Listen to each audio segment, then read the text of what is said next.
personal projects. Mm. Like, apply ko lang lahat. Pwede, kasi no harm din naman na mag-empleyo ka eh. Kasi nga, kahit ako sa field ko, na-apply mo kasi siya in practice na kapag nagbo-work ka na. Kasi habang nag-aaral ka, parang theoretical pa lang lahat. Yeah, yun nga.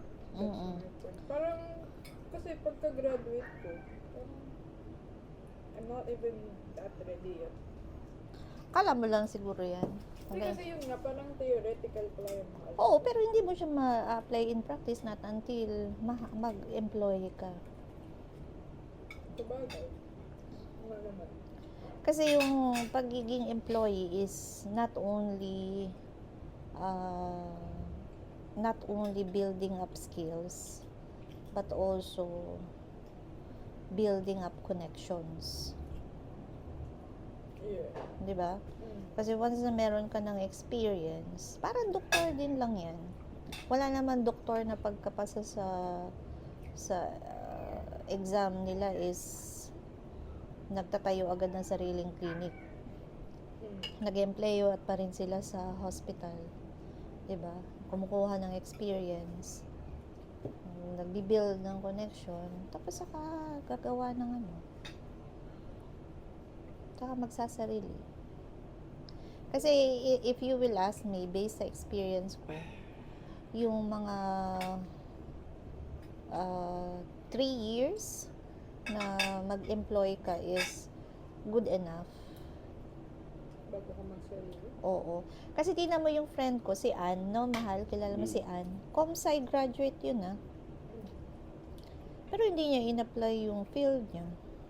What did she do? Para siyang admin assistant, ganyan, di ba? So, ganun kasi eh. Kasi, kailangan nating maintindihan na yung technology is evolving kasi. The moment you stop, maiiwan ka kahit sabihin mong 6 months lang yan. Kaya nga 'di ba si Sean, pinupush ko na mag-review ka, wag mong kasi the moment na tumigil ka, ma-surprise ka na lang pagpasok mo sa review school. Iba na yung tinuturo nila, hindi mo na nung undergrad ka. At saka wala namang mawawala kung magtrabaho ka kaagad. Kasi, yun nga, makakagain ka ng experience. And iba, syempre, kapag nandun na, kasi ano na siya, kumbaga, real world na ba?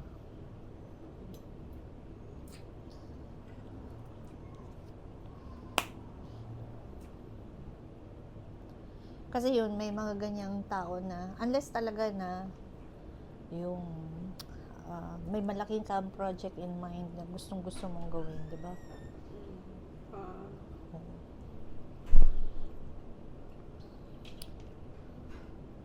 Pero most of the times kasi, yun nga, kailangan mo kasi ng connection. Kailangan mo kasi muna maintindihan ano ba yung business world eh. Diba? Ano ba yung nasa market? Ano ba yung tinitingnan nila?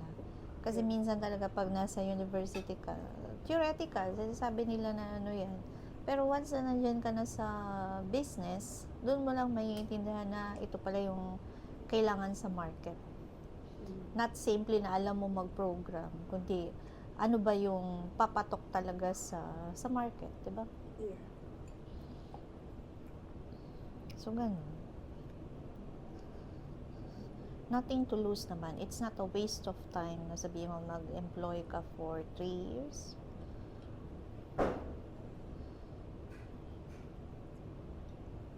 Kasi yung mga kakilala ko din na mga talagang tinake nila seriously yung yung course nila na computer science is yan. Nasa ibang bansa nga sila. Kahit si Jihan, di ba? Though, tingnan mo, nag-start din muna siya ng parang self-employed.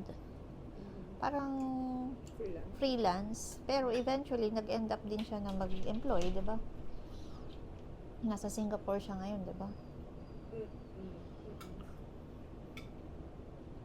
Kasi nga, minsan, meron kang idea in mind, Pero hindi mo kasi kaya siyang i-execute alone. Parang, syempre, may kailangan kang resources or may technology ka na kailangan sa isang kumpanya. Diba?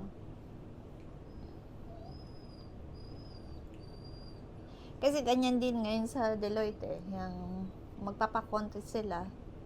Alam mo yun, magbigay ka ng idea lang ha, kung paano siya execute. Tapos, once you give the idea, so mamimili yung panel, ano yung may pinakamagandang idea. Tapos kung ano yung mapili, ayun yung susuportahan ng firm. Ay, wow. Ganun. Para ma-execute yung idea. Kasi syempre, yung firm, alam nila kung ano yung market, ano yung mabibenta. Pero hindi kasi nila maisip kung paano siya gagawin. Kaya kailangan i-extract nila yung minds ng mga... So, instead of them dictating na ano yung gagawin, instead, bigyan nyo kami ng idea and then we'll support you. Diba? Parang ganun. And yet, yung Deloitte is hindi naman siya technology company. More on consulting kasi kami. So, kumbaga, sa amin, instead of us yung paying for the support ng other companies, naghahanap kami ng way on how to support mismo yung ginagawa namin.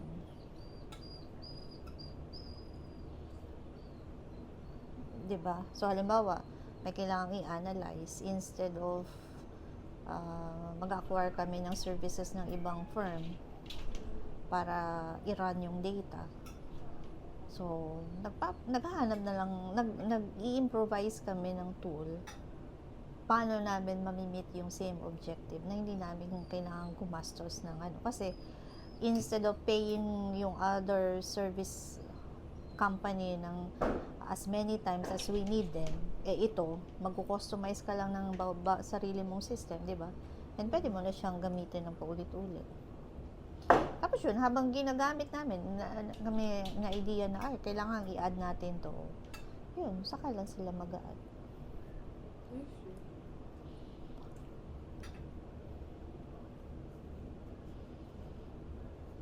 So, ganun siya.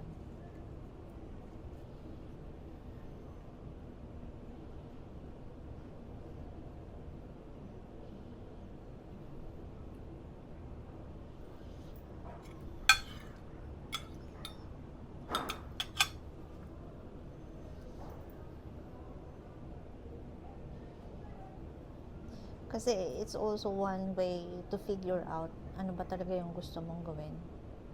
Yeah. Kasi, honestly, I don't even know yet. Kasi sabihin natin yes, ComSci, but then what? Pero si Kuya Jed, hindi siya developer. More on support siya. So like, I don't know kung ano pang exact field na gusto ko. Pero I thought, ma-figure out ko yun habang nag-aaral. Like maybe sa OJT, gano'n. Possibly.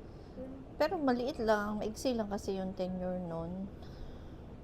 Hindi ba yun ano? Parang pag nakapasok ka, may chance kang maging regular. Oo, possible.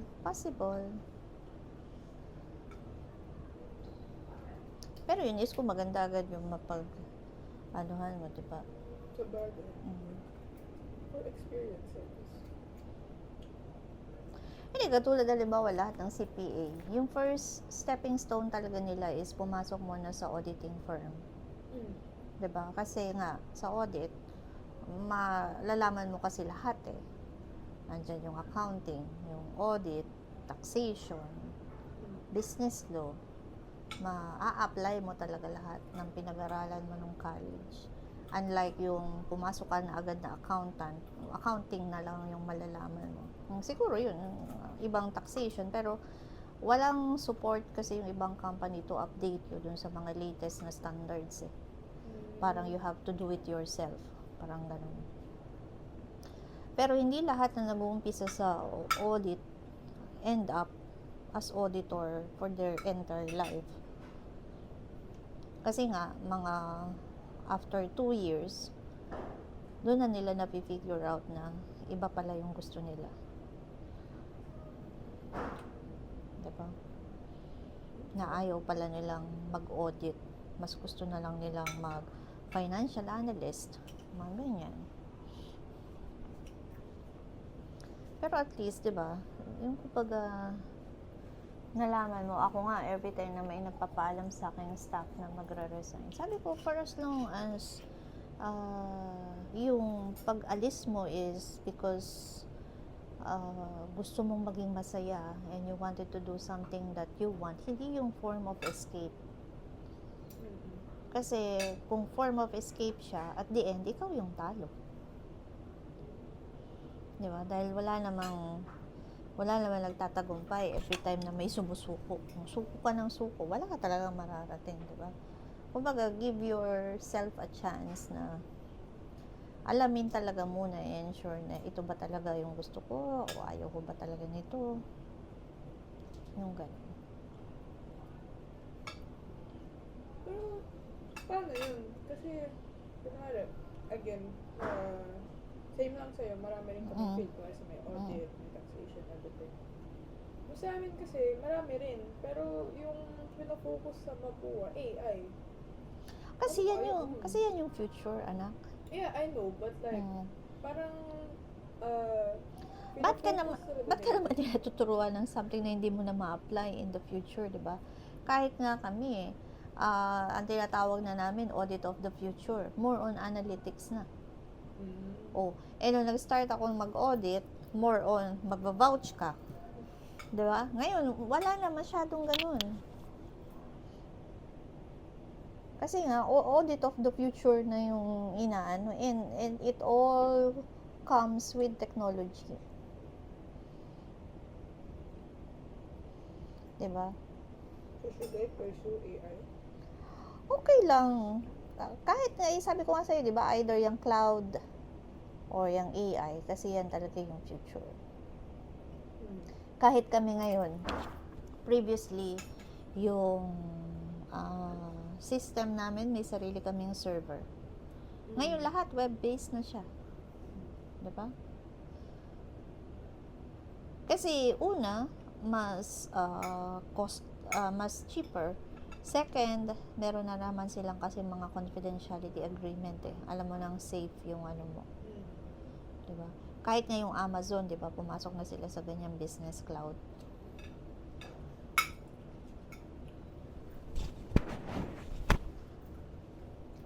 So, do you use AI sa work mo? Or no? Oo, pero hindi pa, kasi nandun pa kami sa stage na we customize yung artificial intelligence nga. Pero, yun nga, sinasabi nila, it will still not, kumbaga, it will not replace yung job na ginagawa namin. It will just make it easier. Yeah.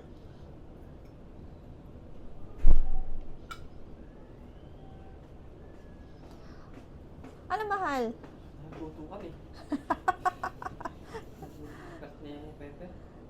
Si Pepper din. Oo. Takot na rin si Pepper.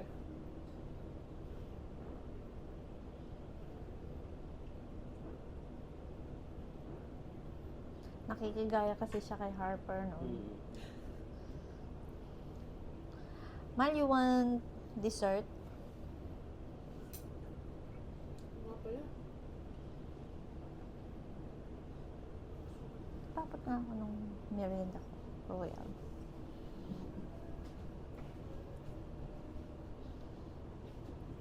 Sila Elna. Sigurado. Hindi natin sana maraming matira. Dami yung pasta. Pero to, ipakain na natin sa aso, no? Pasta.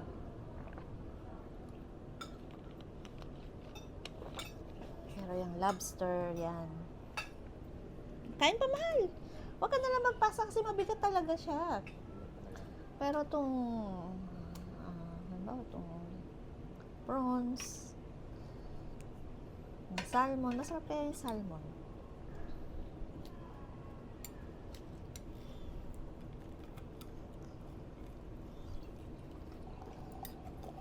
Maubos kaya itong sauce. Bakit? Gusto ko magdala. Meron pa dun, oh. Kalahati pa yun nandun. Ayun nga, maubos kaya sa tulo. Di magtira ka na. Ba't mo ka na ano? Ay, hindi. Ay, kung siya doon na magmumula. Pagdating niya, ref niya lang. May huli na siyang lagayan. Okay.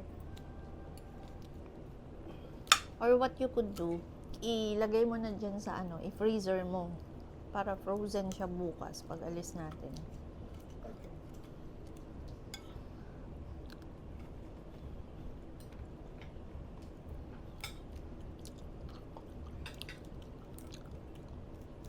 Oh. Lancha ba to? Alin? All in. Oh, medyo. Medyo. Pero matatanggal mo. Kasi ganun mo. Ayun nga eh, napasukan ko na. Ano ko na lang?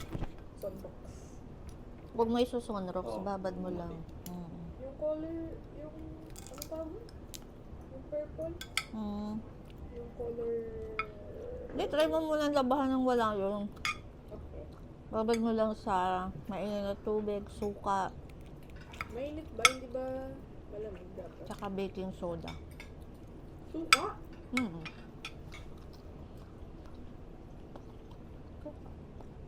Hindi naman siya maano yun, no? Ano maamo yung suka? Babanlawan naman eh. Okay. Suka, baking soda. Wala nang sabon yun? O after na nun? After na, laban. Malpingin pa nga ako ng salmon.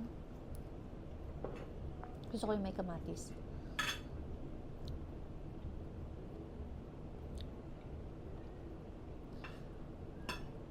Sarap na yung may asin yan.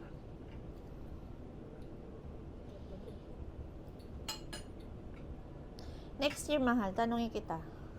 Saan mo gusto mag-birthday? Or mag-Hong Kong? Mag-birthday or mag-Hong Kong? Kasi kung 16 yung bakasyon ni Nene, pwede tayo malis ng bago magpasko. Kasi mga 3-4 days lang naman tayo doon. Hindi. Kasi 16, 17, 18, 19, 20, uwi na tayo. Mag-leave na lang ako ng 1 week kasi by then, 24 days yung leave ko. Mahirap lang kapag 21 yung bakasyon niya. Yun yung aalis tayo after Christmas. 26, 27, 28, 29. Yeah, I think 21. Kasi strictly 2 weeks. So yun, mahal.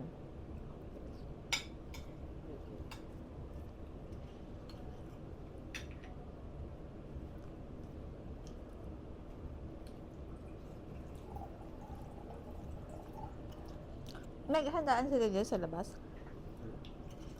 May papatutulan yan.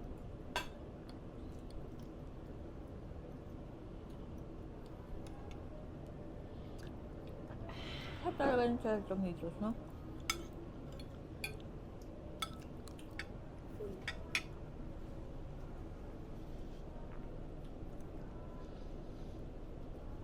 Dessert. Grabe, 2024 na bukas, no? I'll get 1 year older na naman. Patay na si Kuya Intoy eh. Namatay siya kahapon. Yeah, you told me. But I don't know who that is.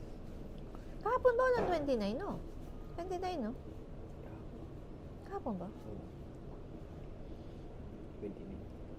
Yung lolo ni Jerel. Ah, that one? Really? Why? Di ba may cancer siya? Colon. Ayun. Stage 4. Anong cancer? Colon. Oh. How come na we don't have a doctor? I mean, how come na di tayo nagpapacheck up? Regularly. Ako nagpapacheck up ko kayo. How am I supposed to get checked up if I have money? Pag dumating na yung card, Anong card? yung medical card, diba may insurance, dependent kita, so cover ka na.